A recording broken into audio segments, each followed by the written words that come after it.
Okay, so imagine you're a kid that loves Star Wars, right? So you write a letter to George Lucas, and the next thing you know, you're part of the saga for the rest of your life.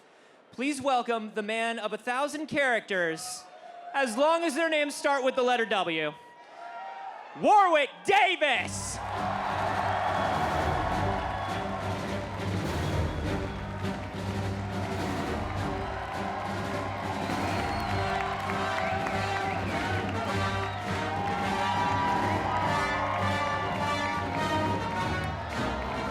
Pleasure, sir. Good to see you. Oh, Hello, everyone. welcome. Wow, this is great to be here. If I can get on the couch. Yeah, Okay. you as well are a celebration veteran. This Yes. is You know, I was talking about it this morning, and I remember 20 years ago, which is the 20th anniversary of Celebration this year, being in Denver in the rain. And, you know, we're in a massive, big venue here in Chicago, but we started this in a tent, literally in a tent. I heard some cheers. Who was there? Was anybody there? You remember it? There they are. Amazing. Yeah. Amazing. Such stake. And of course, you've hosted panels, you've hosted shows here. Yes. This is really kind of a second home for you in a little bit of a way. It is. You know, I feel very much at home within the Star Wars galaxy, both on screen and off screen as well. And, you know, I think it really stems from me being a fan of these films. You know, in 1977, I was 7 years old, and I remember seeing Star Wars and the huge impact it had on me.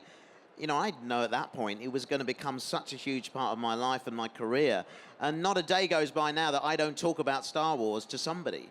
You know, if I'm recognized or I'm doing an interview or whatever it is, I talk about Star Wars. It's a good job that I love talking about it, because imagine how sick I'd be if I didn't. Yeah, luckily Star Wars is a pretty fun thing to discuss. Yeah, I mean, there's so much to it, and I think that's what drew me to it in 1977, and that's what, you know, although I'm in the films, I'm still very interested in the whole world of Star Wars and what it means to people, you know, and it means a lot to me as well.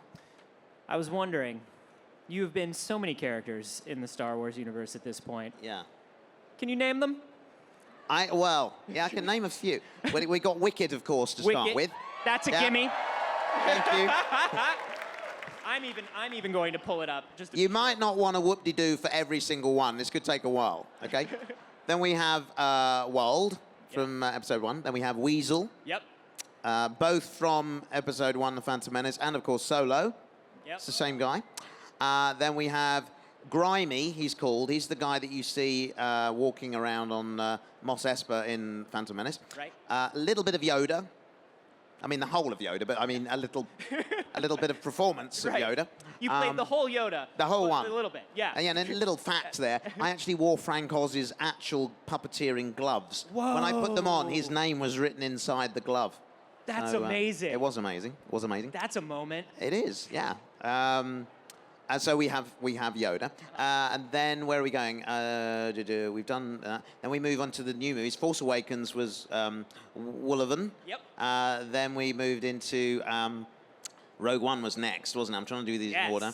Then we've got We Chief Saibi. Nice. I think I was the only one I did in that movie. Then we move into Last Jedi, in which I played Wadabin.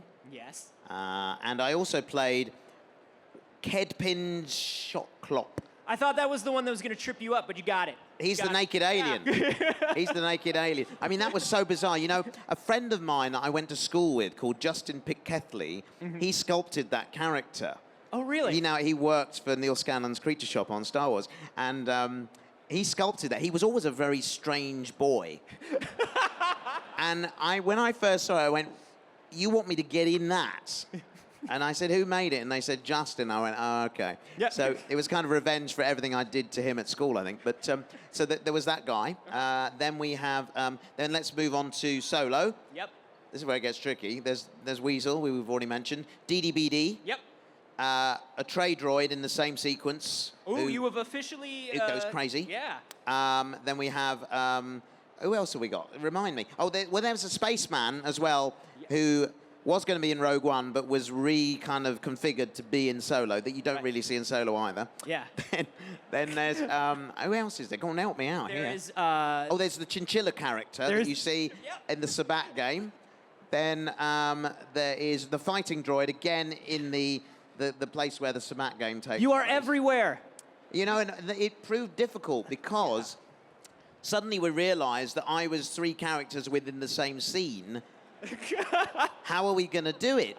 Unfortunately, my daughter Annabelle is also an actor, and she came in and I was able to kind of brief her on how the performance should be so she could jump into the characters that I wasn't needed in, or I was needed in, and double up. So, you know, sometimes I'd be talking to her through some wireless communication saying, okay, Annabelle, this is how you do this bit. This is what I did just now, but now I'm in another character. Yeah. So she was a real help to me. That's amazing. And it must be like, how wonderful is it? You literally started in Star Wars as a child, like as a literal child almost. And Yes. And now you have your child working with you on the set. I know, it's wonderful. I mean, I started when I was 11. Annabelle started acting a little bit younger than me because she was in Harry Potter and Jack the Giant Slayer, along with Harrison as well. He was in Harry Potter and Jack the Giant Slayer. Wow. And yeah, Annabelle got a part in Force Awakens before I did. Wow. Yeah, I was not happy.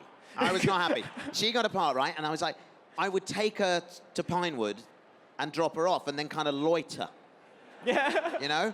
And I go, Warwick, what are you doing here? I just dropped Annabelle off at the studio. She's working on the movie. And eventually... You start doing like the slow motion walk away where you're just like, well, I've Yeah. dropped off Annabelle, guys, so... I'll see you later. I guess, I'm sorry, did you say Warwick? I'm Yeah. sorry. But eventually JJ said, you know, why are you hanging around the studios? And let's get him removed by security. No, he didn't. He said, we're going to put you in the movie. So that was, yeah, and it's lovely working with Annabelle. She was also in The Last Jedi. She is one of the other. I play Wadipin, and she's another Dibin name. I can't remember what it is. But Yeah.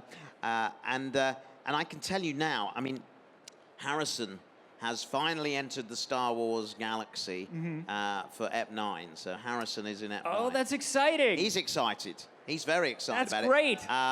But I've sworn him to secrecy, but I've just sort of let the cat out of the bag now. So it'll relieve the pressure off him a bit now. He can actually tell people that he can't say what he's doing in the movie, Sure. of course, but he's in it. So, yeah, it's a real kind of...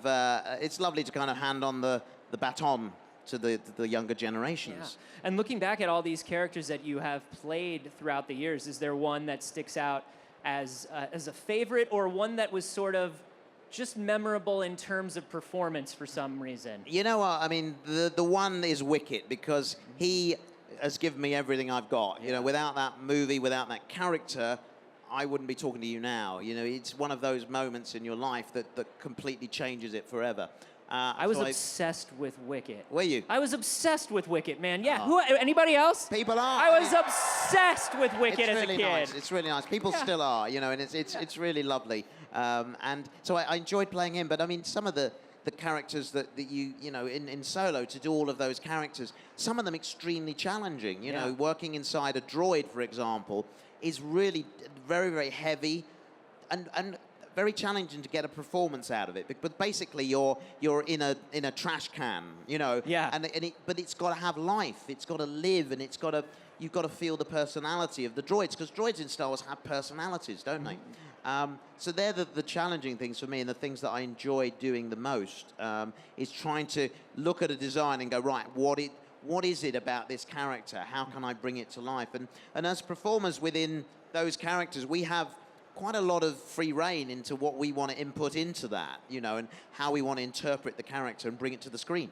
That's great. And so how far in advance do you see what the character will look like? Or is sometimes I would imagine you just show up and it's like, that's you. Neil will call me up and say, Warwick, we've got something for you. I'll go in, I'll meet the concept artist who will show me an illustration and say, I know, well, that's it? Wow, how on earth will I become that? And then I, of course, go and get live cast and measured up, and they start to fabricate the costume, and then you realize how much of a challenge it's going to be, because it's either very hot, very heavy, you know, all of those challenges you have to get through.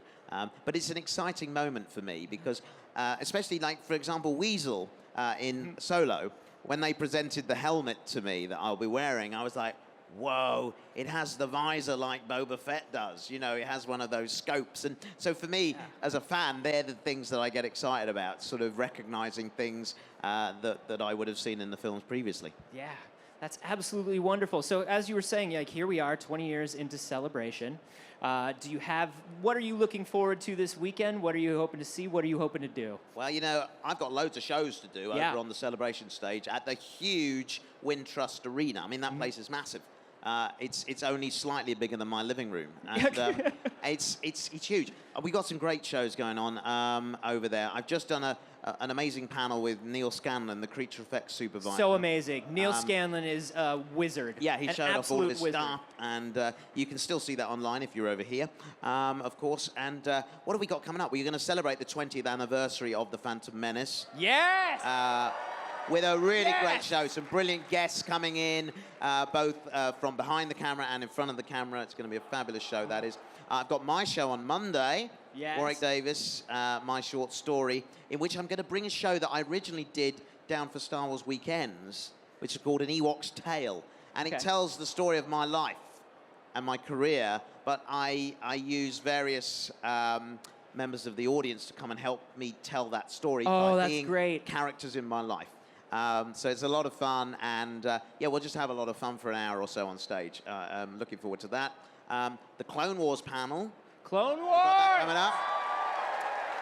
There's a lot of cool stuff that Dave's bringing to that show, Dave Filoni, and we're going to meet the cast again and all of that stuff. So looking forward to that show. What else have I got going on? We got that one. You got as many panels as you have characters. There's all sorts, yeah. And I'm signing this year. I've not signed at our Celebration. Oh, that's excellent. Since Denver, probably.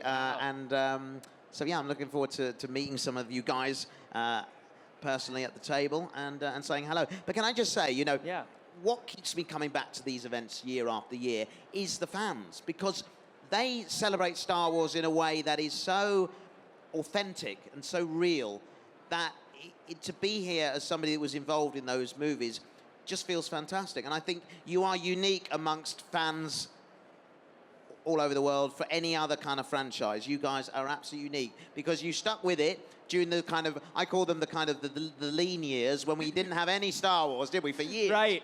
But you guys were there all the time, and that's what's pushed us and obviously pushed Lucasfilm to kind of make more, because, you know, you guys want to see more Star Wars and you want to embrace it and enjoy it. So thank you for that. Thank you. Well, Warwick, it is always a pleasure to see you here at Celebration. It's always wonderful to see you here on our stage. Thank you so much for coming by. Warwick Davis, everybody. Thank you, everyone. Thank you. Cheers. Thanks a lot.